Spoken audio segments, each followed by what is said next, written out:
Your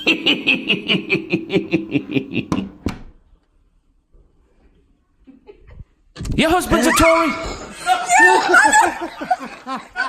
WTF!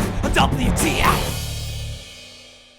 Bonjour, je m'appelle Ross Twiddell from Cultaholic.com, one half of your Cultaholic heavyweight champion. I'm winning this whole thing this Sunday against Anna Pacitti at the Royal Rumble, and welcome to all the WTF moments from last night's SmackDown Live, which has to be my favourite episode of SmackDown Live in the whole 19-year history of the bastard show. We had Andrade and Rey Mysterio doing a little dance, making a little love, getting down last night, and most importantly of all, Sheamus, I love you, will you marry me? Because he kicked Curl McSweaty Bollocks all the way back to Linda McMahon's womb.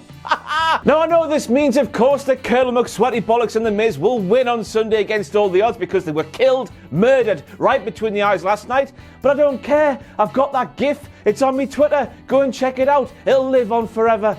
And I'll masturbate to it furiously. I'm going to kick things off with Tom Phillips, who is obviously still taking it back that Temptation Island is a real thing and the things he likes to do behind closed doors can be done on television without breaking any laws. Anyway, Tom claims that on Sunday at the Royal Rumble, Becky Lynch and Asuka will be going one-on-one for the first time ever because, as we all know, as well as liking beef, Vince McMahon likes first time ever tings. It's not like July the 2nd, 2016, we saw NXT champion Asuka defend her championship title against Becky Lynch, and let me refer to my notes, inside Ryogoku Sumo Hall in Japan, which is apparently a very nice place to be. I mean, important. That's why it counts, all right. Now then, when I saw that there being advertised on last night's SmackDown Live, my mind immediately went back to Raw a few short weeks ago when Braun Strowman and Brock Lesnar were advertised to do the same thing. But they didn't, did they? They didn't get to within 10 feet of each other, for Christ's sake, because that was a night where Braun Strowman quite literally sold himself in the middle of the ring, and despite being a farmer, Brock Lesnar doesn't like the smell of poo. The only way Brock and Braun could have come face to face that night, based on what we saw, is if they were both power pods, football crazy, chocolate mad, and with their heads sticking out about 2 miles from their torsos. So to say I was a bit sceptical about that advertising there would be an understatement. WWE being unethical? No. Now I can't have been the only one asking myself, why the hell would anybody want to be lynched in both senses of the word?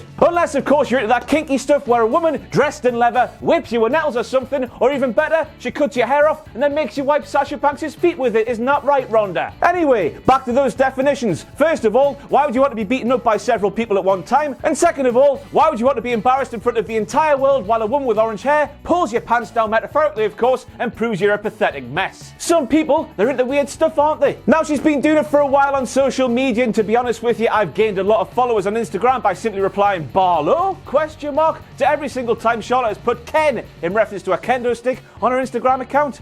Do that, it works. But slap my arse and call me Gertrude Jesus eat some mushrooms when Charlotte said Ken out loud on last night's SmackDown Live and nobody in the arena understood what she meant. I wanted to crawl up inside myself and die, drown in me stomach acid. It was nasty. Tom, you dirty bugger, trying it on when you're live on WWE SmackDown Live in front of the world. What the hell's wrong with you, man? Show some restraint. Yes, as you might have heard on last night's show, as Becky Lynch was leaping off the announce table later to smack us down on Asuka's sorry arse, Corey Graves screamed out, Phillips, get out of me lap. You can't go there, man, Tom. Corey's lap isn't Instagram DMs. SmackDown, indecent proposal. What is this, 2003? Now, as some of you will know, all the way back at Vengeance 2003, if Jamie Noble defeated Billy Gunn, Jamie Noble would get to sleep with Tori Wilson. Believe it or not, this is a feud way back in the day that started when Jamie Noble inherited a lot of money and then tried to buy some sexy time from Tori Wilson. And here we are in 2019 and WWE are classing Mandy Rose offering Jimmy Uso a hotel key on last night's show in the same class as the indecent proposal match from all the way back in 2003. And I can't believe we've come full circle in this really weird full circle. And if you're interested, that feud way back in 2003 culminated with an orgy involving Jamie Noble, Billy Gunn, Tori Wilson and Nydia before Billy Gunn and Jamie Noble started teaming together.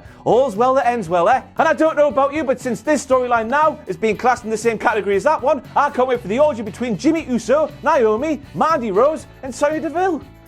Get in! And speaking of Naomi, she doesn't watch SmackDown Live, does she? As we all saw for some reason on last week's show with no less than 2 camera crews in a hotel room with her, Mandy Rose gave away her game plan. She was all like, how, Jimmy? I don't want your D, pal. I only did this because I don't like Naomi and she'll never be as pretty as me. Mandy then followed this up by saying that when Naomi sees the pictures that were taken in that hotel room with the 2 camera crews with the footage that was aired live on SmackDown Live last week, she'll lose the plot, despite the fact that Mandy explained why this was all bollocks. Now, if I was Naomi, I saw saw last week's SmackDown Live where Mandy Rose gave away her game plan, I'd have been like, how, bitch? You be crazy, get in the bin. I wouldn't be going radio rental like Naomi was on last night's SmackDown Live. Why waste the energy? Mandy explained last week how none of this is real. Stop working yourself up into a shoot, Naomi. Oh, of course, despite the fact it's The Miz versus Cesaro in a singles match, Colonel McSweaty Bollocks needs to have his entrance, doesn't he? His big entrance with a spotlight keeping the sweat hydrated on his bastard forehead, doesn't he? He really is a bellend, isn't he? In the match we saw just before Miz and Cesaro, Sonya Deville, who was playing the same role for Mandy Rose that Sweaty was for The Miz, she didn't get her own entrance, did she? What's the difference? Why does the Sweaty need to get what Sonya doesn't get? Justice for Sonya. Yep, I wrong. Yep, I wrong. Byron Saxton speaks some bollocks, doesn't he? This much we know. According to Byron, Colonel McSweaty Bollocks is an unknown factor in this team with The Miz, and we don't know what he's going to bring to the table. One question, Byron. Where the piss and hell have you been for the past 21 years, pal? Sweaty brings the sweat. Sweaty brings the delusion. Sweaty brings the hybrid of Scrappy Doo, a delusional MMA fighting dad, and New Kids on the Block, all in one lovely sweaty package, doesn't he? We know all this, Byron.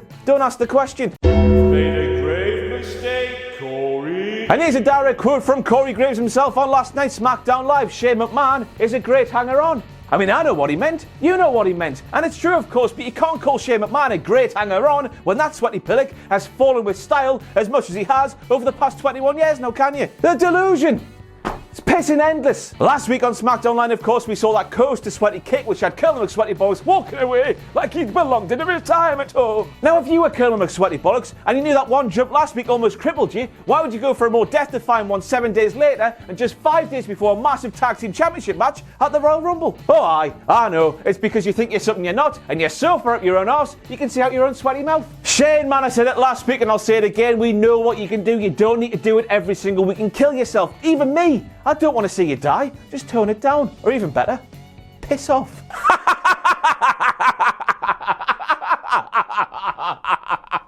Sheamus, I love you. He stiffed him. He kicked his bleeding head off, and I know it might be dangerous, and you're saying, oh, how can he still have a job when you've kicked the best professional wrestler in the world right in the face?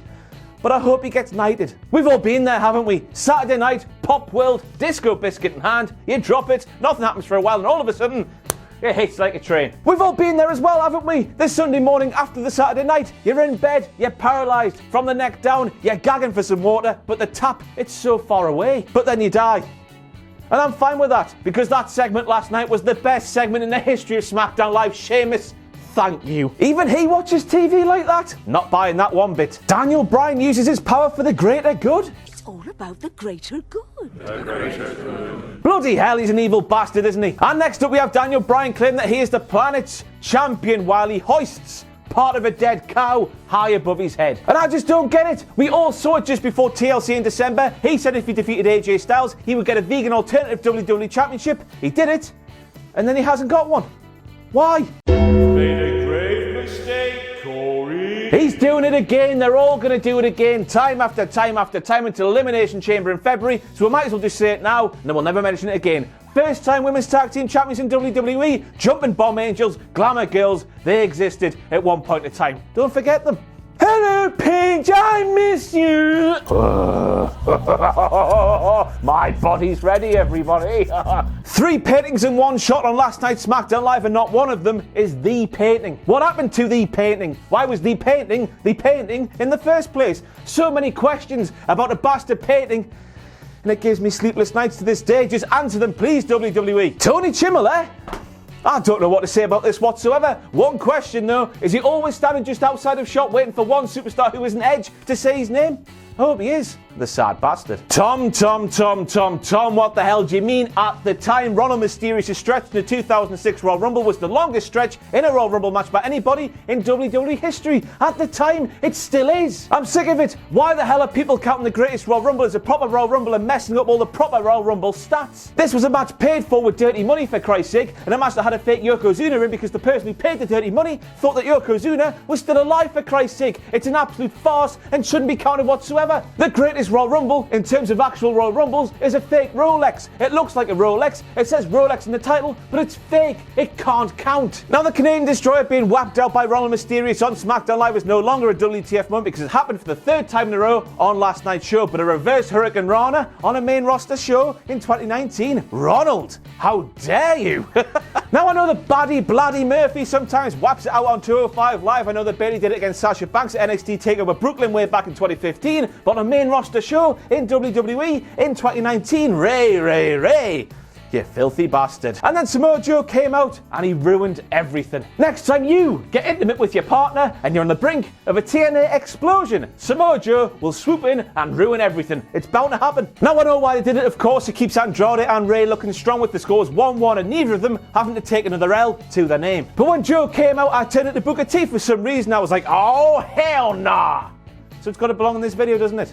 So that's why we're here. Now it dawned on me at the end of last night's SmackDown Live, this week of all weeks, the go-home week to the Royal Rumble pay-per-view, we didn't see one of those horrible, here's how somebody goes over the top rope, everybody, just so you know how somebody goes over the top rope at a Royal Rumble pay-per-view. They finally get it. The penny's dropped. We're not bleeding idiots. We know how Royal Rumbles work. Keep it that way, please, forevermore. And that's it for the WTF moments from this week's SmackDown Live. Thank you very much for being a sexual wankfizzer. Once again, I apologise for the state of this video. I had a strong coffee today, and I cannot feel my legs. But once again, SmackDown Live delivers. Raw delivered kind of as well this week. What a good week it's been for everybody in WWE. I really hope the Royal Rumble delivers. But it's a shame that Rusev is on the pre-show, so already we're off to a bad start. I'm going to have to take it out on a man who likes looking at pictures of muscular women on the internet, won't I? See you Sunday, John. Follow me on Twitter at RossOnWrestling. Pledge to our Patreon page, patreon.com/Cultaholic. But most importantly of all, do not forget to subscribe to this channel and follow us everywhere on the world of the social media.